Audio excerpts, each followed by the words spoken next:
Redmi sahibləri üçün bu bayram deyəsən qara bayram oldu. Niyə? Çünki bir çoxlarında öz telefonlarında problem yaşanıb.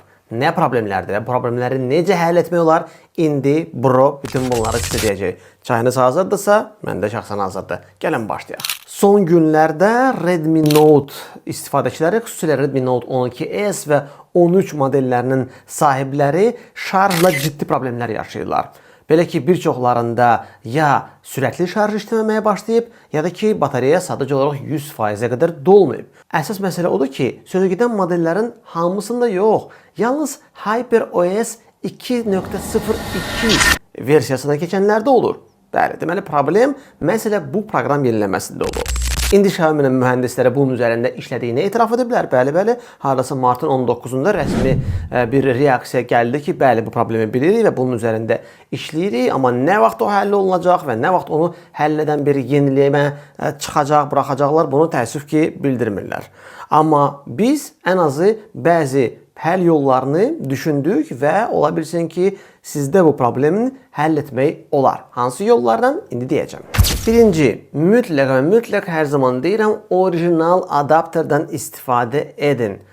Bu çox vacibdir. Bəzən şarjla hər hansı bir problem, istər sürətli olmaması, istər vaxtında axıra kimi dolub-dolunması, bütün məsələlər elə adapterdən qaynaqlana bilər. Yəni bunu mütləq nəzarət edin. İkinci, batareya optimizasiya deyilən sistem ayarı var ki, onu da bəzən yanılı saxlayanda batareya sona kimi dolmur. Yəni bunu siz aktivləşdirəndə bunun batareya qoruma məqsədi ilə olur və hər hansı bir başqa məsələlərdən irəli gələn bir şeydir. Hər halda bu funksiyanı söndürsəz, ola bilər ki, dolma sizdə 100%-ə qədər gedəcək.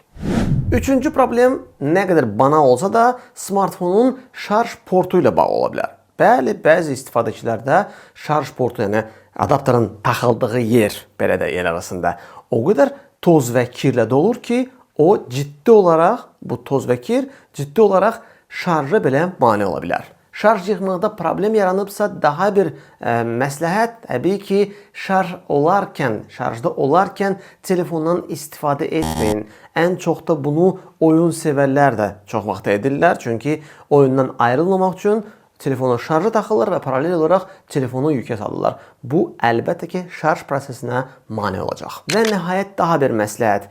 Smartfonunuzu şarj edərkən onu sönülü saxlayın. Bəli, ola bilər, sizə həmin vaxtda telefon lazım ola bilər. Amma ən azı şarj müddətində o 40 dəqiqə, 1 saat, saat yarım ərzində telefondan imtina etməklə, onu söndürməklə şarj prosesini daha sürətli edə bilərsiniz. Ümid edirəm ki, Redmi istifadəçilərinə şarjla yaxınan problemlərdə Bronun verdiyi bir neçə faydalı məsləhət doğrudan da lazımdır və onların problemlərini bəlkə də müvəqqəti, bəlkə də daimi həll edəcək.